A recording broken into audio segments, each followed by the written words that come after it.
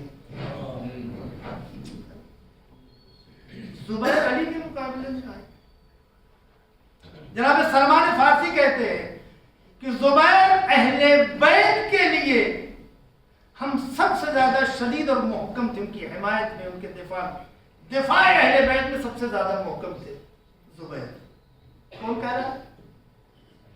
سلمان فارسی کہہ رہے ہم سے زیادہ شدید اور محکم تھے دفاع اہل بیت میں، اور ولایت علی میں برہنہ شمشیر تھے۔ ولایت علی کے دفاع میں برہنہ شمشیر تھے۔ ایک ایسی ذات کا نام زبیر، مولا کائنات مادہ، مولا کائنات فرماتے ہیں صلی اللہ علیہ وسلم،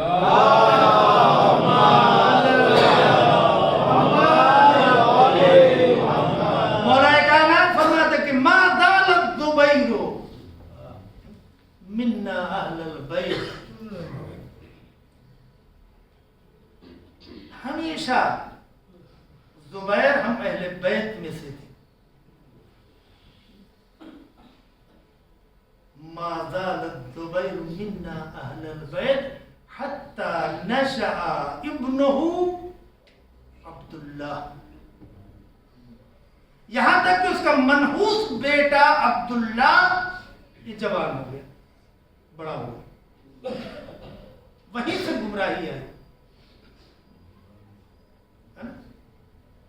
عبداللہ ابن زبیر بہت سلام بھیجا محمد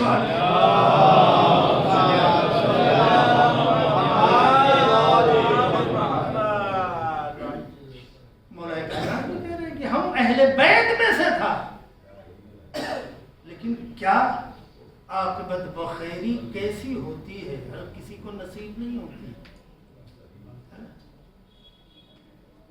یہ اہل بیت میں سے ہو کر اب زبیر اہل بیت سے خارج ہو گئے، اور سلمان اہل بیت میں نہ ہوتے ہوئے بھی اہل بیت میں شامل ہو گئے۔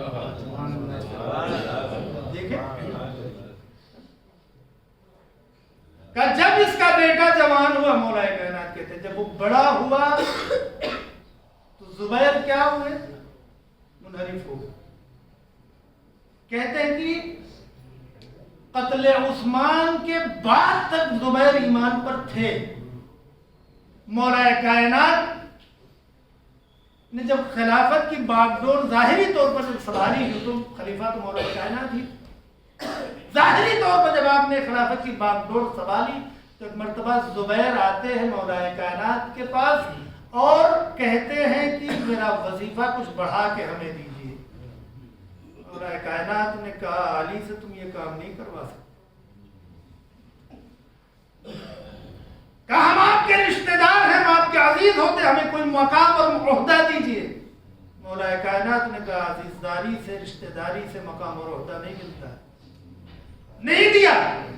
نتیجہ کیا ہوا؟ یہ پلٹا، ایمان سے پلٹا، اور پلٹ کر کہاں گیا؟ گیا طلحہ کے پاس اور حضرت عائشہ کے پاس، اور پھر مولا کائنات کے خلاف جنگ جمل واقع ہوئی۔ کتنا عظیم نقصان ہوا ہے جانتے ہیں؟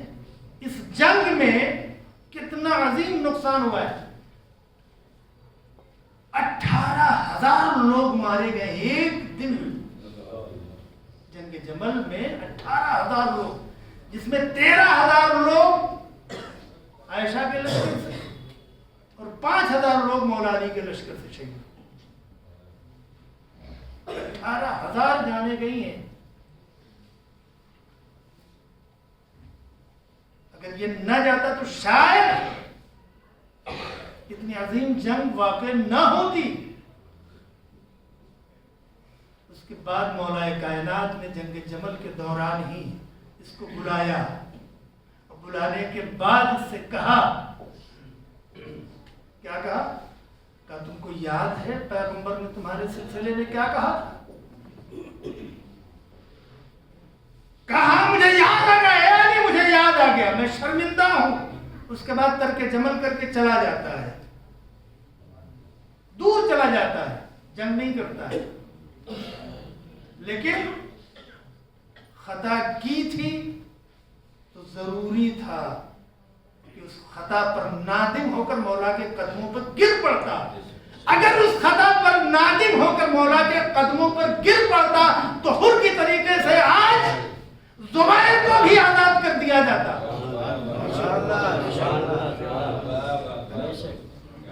آج اس کی بھی قسمت سنور جاتی، حر کی طرح زبیر کی بھی قسمت سنور جاتی۔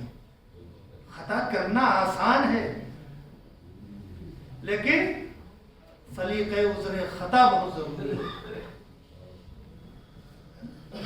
خطا عذر جو ہے وہ اس کا کیا سلیقہ ہونا چاہیے، اس کو چاہیے تھا کہ مولا کے قدموں میں آ کے گر جاتا۔ لیکن علی کی دشمنی اور علی کا بغض اور ولایت علی کے منکرین کو روایتوں میں ہے کہ ان کو توفیق توبہ بھی نہیں ہوتی، ان سے توفیق توبہ بھی چھین لی جاتی ہے۔ آپ اٹھا کر غدیر کو دیکھ لیجئے، بس چند جملے اس کے بعد غدیر کو اٹھا کر دیکھ لیجئے، کیا ہوا؟ سأل السائل بعذاب واقع۔ ایک شخص آتا ہے اعلان ولایت کے بعد، پیغمبر کے پاس آتا ہے اور آنے کے بعد کہتا ہے کہ یہ حکم، اس ولایت کا اعلان اگر آپ نے اپنی طرف سے کیا ہے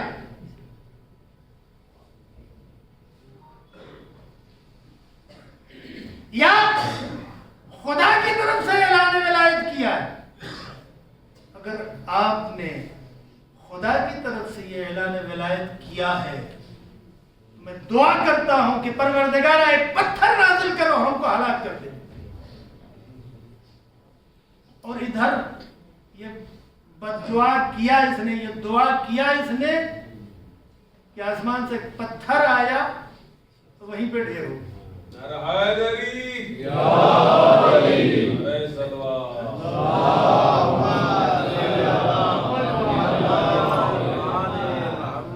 اسے معلوم یہ ہوتا ہے کہ منکرین ولایت علی کو فرصت توبہ نہیں دی جاتی۔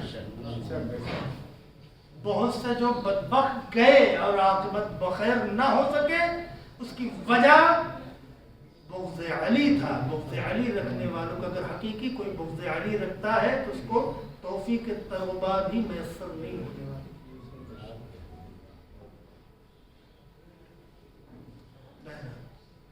عاقبت بخیری کے لیے ہمیں دعا کرنی چاہیے۔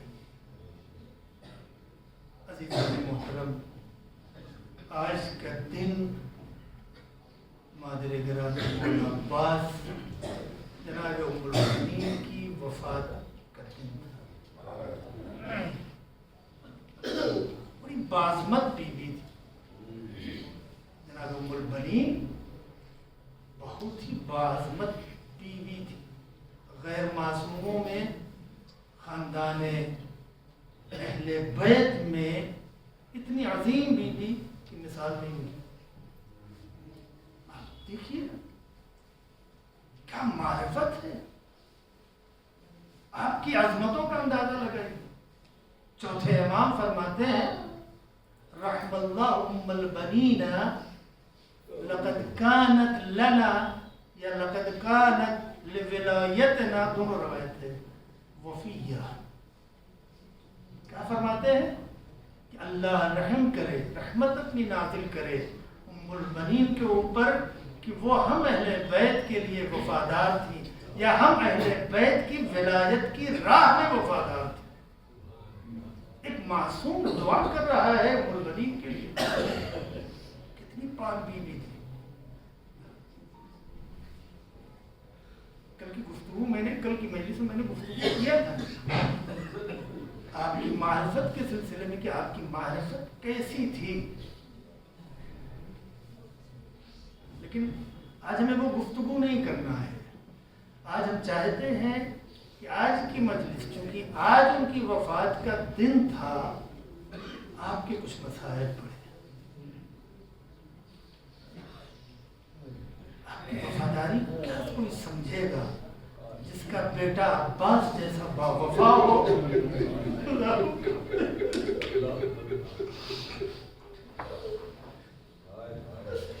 جب عباس نہیں سمجھ میں آتے ہیں تو عباس کی تربیت کرنے والی کیا سمجھ میں آئے گی؟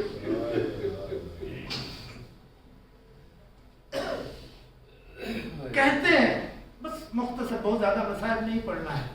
کہتے ہیں کہ جب لٹا ہوا قافلہ مدینے پہنچا اور بشیر نے مدینے والوں کو بلا کے اعلان کیا کہ عباس شہید ہو گئے، جعفر شہید ہو گئے، عثمان شہید ہو گئے، عبداللہ شہید ہو گئے، امام حسین علیہ السلام کو شہید کر دیا. جب سب کی شہادت کی خبر دے چکے تو ایک مرتبہ جناب ام البنین دھیرے سے بڑھتی ہے جناب زینب کے پاس، کھینچ کر کنارے لاتی ہے، کہتی ہے بیٹا زینب ایک سوال کرنا چاہتی ہوں، یہ بتاؤ کیا میرے بیٹے عباس نے وفا کی؟ یہ سنتے ہی جناب زینب تڑپ جاتی ہے، مادر گرامی، ارے جب تک میرے بھائی کے بازو سلامت ہے دشمن کو یہ میرے بھائی کی طرف ترچھی نظر سے نہ دیکھ سکا. خود مولا امام حسین علیہ السلام نے جا کر مولا عباس کے سرحنے یہ کہا تھا شہادت کے بعد، اے عباس، جو آج تمہارے خوف سے جو آنکھیں سوتی نہیں تھی آج کے بعد وہ سوئے گی. اے عباس، جو تمہاری وجہ سے سکون میں رہتی تھی، جو سو جاتی تھی، آج کے بعد وہ آنکھیں جگا کرے گی. اے عباس، جزاکم ربکم خیر الجزا. خدا کو کسی غم میں نہ رہے. غم حسین کے بتاتے ہیں کہ جناب ام البنین کا ایک معمول یہ تھا کربلا کے بعد، آپ کا معمول یہ تھا کہ آپ جنت البقیع جاتی تھی. وہاں جانے کے بعد اپنے بچوں کی قبریں بناتی تھی، قبریں بنا کر گریا کرتی تھی. میں کہتے تھے نہیں، تم کو اور گریا نہیں کرنا ہے، مجھے اپنے آقا حسین کا گریا کرنا ہے، اس لیے کہ اے بچوں تمہاری ماں زندہ ہے. ارے میرے آقا حسین کی ماں زندہ نہیں ہے، کون میرے آقا حسین پہ گریا کرے گا؟ دل چاہتا آواز دے، اے بی بی، ارے ایسا نہ کہے حسین جب سے مدینے سے نکلے ہیں ان کی مادر گرامی، ان کی دکھیاری ماں بھی ان کے ساتھ گئی ہے. ارے کربلا کے میدان میں روزانہ اس نشے میں جہاں حسین کو قتل کر رہا تھا وہ دکھیاری ماں گریا کرتی تھی اور میں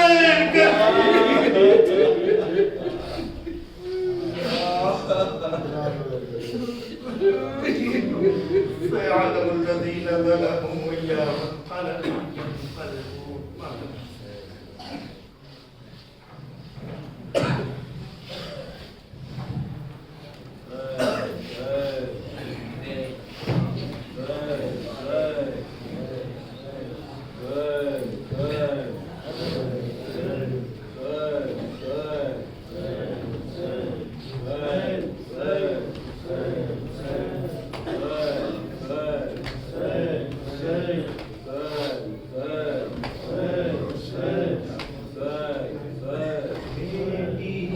پیمبر کو عرصہ دیا جائے، اطراف مدینہ تک آواز بکا آئے. بیٹی کا پیمبر کو عرصہ دیا جائے،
بیٹی سے اب کیسے دنیا میں رہا جائے، اطراف مدینہ تک آواز بکا آئے، بیٹی کا پیمبر کو پرسائے دیا جائے، اطراف مدینہ تک آواز بکا جائے، ہے ہو کہ نبی دعویٰ اور آل کے دشمن ہے ہو کہ نبی دعویٰ اور آل کے دشمن ہے، اب ایسے مسلمان کو کیا اور کہا جائے،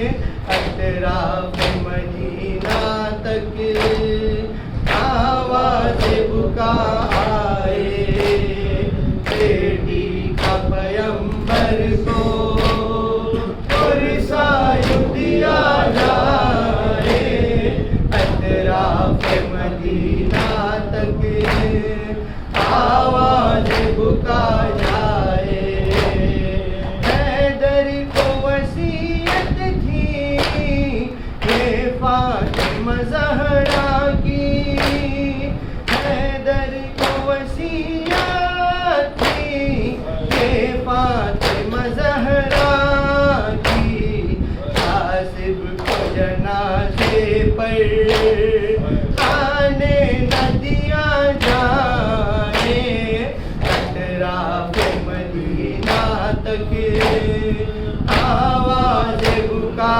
جائے، بیٹی کا پیمبر کو پرسائے دیا جائے، اطراف مدینہ تک آواز بکا جائے، یہ بین تھے زینب کے مادر کے جنازے پر، یہ بین تھے زینب کے مادر کے جنازے پر، صدمہ جدائی کا مجھ سے نہ سہا جائے، اطراف مدینہ تک آواز بکا جائے، بیٹی کا پیمبر کو پرسائے دیا جائے، اطراف مدینہ تک آواز بکا جائے، ٹکرائیں گے ظالم سے جب تک ہے یہ جاں باقی، ٹکرائیں گے ظالم سے جب تک ہے یہ جاں باقی، تابوت پہ زہرا کے یہ عہد کیا جائے، اطراف مدینہ تک آواز بکا جائے، بیٹی کا پیمبر کو پرسائے دیا جائے، اطراف مدینہ تک آواز بکا آئے، ہے کرب و بلا کا دم، ہے کرب و بلا منزل، ہے کرب و بلا کا دم، ہے کرب و بلا منزل، آگوش میں بچوں کو یہ درس دیا جائے، اطراف